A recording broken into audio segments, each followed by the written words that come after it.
Hare Krishna. Hope you're doing well. Let's get started with perhaps the easiest question in this section of questions where multiple answers can be correct. Perhaps it's one of the easiest question in the paper of 2025 itself. In fact, I would go as far as saying in the history of IIT Jam Mathematical Statistics paper, this is one of the easiest questions involving sufficiency and joint order statistics. And you know, all so the question is giving you a distribution, and you have to check which of the statistics based on the random sample are sufficient. Now, all you have to do is just write things properly. Sometimes writing things properly is sufficient to get the answer. And so for the single variable, it is essentially this, the PDF. This is the indicator function, by the way, where x should be between 0 and 1.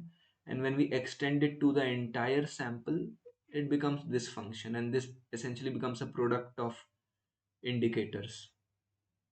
Now, one thing for sure is the entire sample is always sufficient, because sufficiency is all about checking which part of the random variables in the joint PDF directly interact with the parameter. So they are always going to interact. One of them, at least one of them, will always interact. So this is sufficient. Then the other thing is, when we write the joint PDF form like this thing that comes inside, it's the product of xi's. This is also interacting directly with the parameter theta. So this is also sufficient. And for order statistics, it's a very important result actually, that the PDF of order statistics, the joint PDF of order statistics, can be written in terms of the joint PDF of the distribution as well, the original distribution. So you give input the order statistics in the actual joint PDF, the original joint PDF, and you have this extra indicator. And when you have all of these interacting with the parameter theta, naturally all of these are going to be sufficient. So this is also sufficient.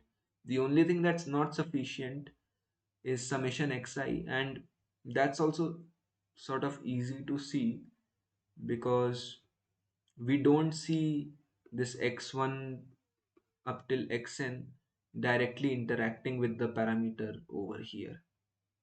It may get slightly tricky to see that, because we see that the product is interacting, so that may create a confusion, but it has to be very exact. If summation xi is sufficient, it means summation xi must directly interact with the parameter, but it is not so over here. So this is not sufficient. That's it. Done. Take care. Hare Krishna.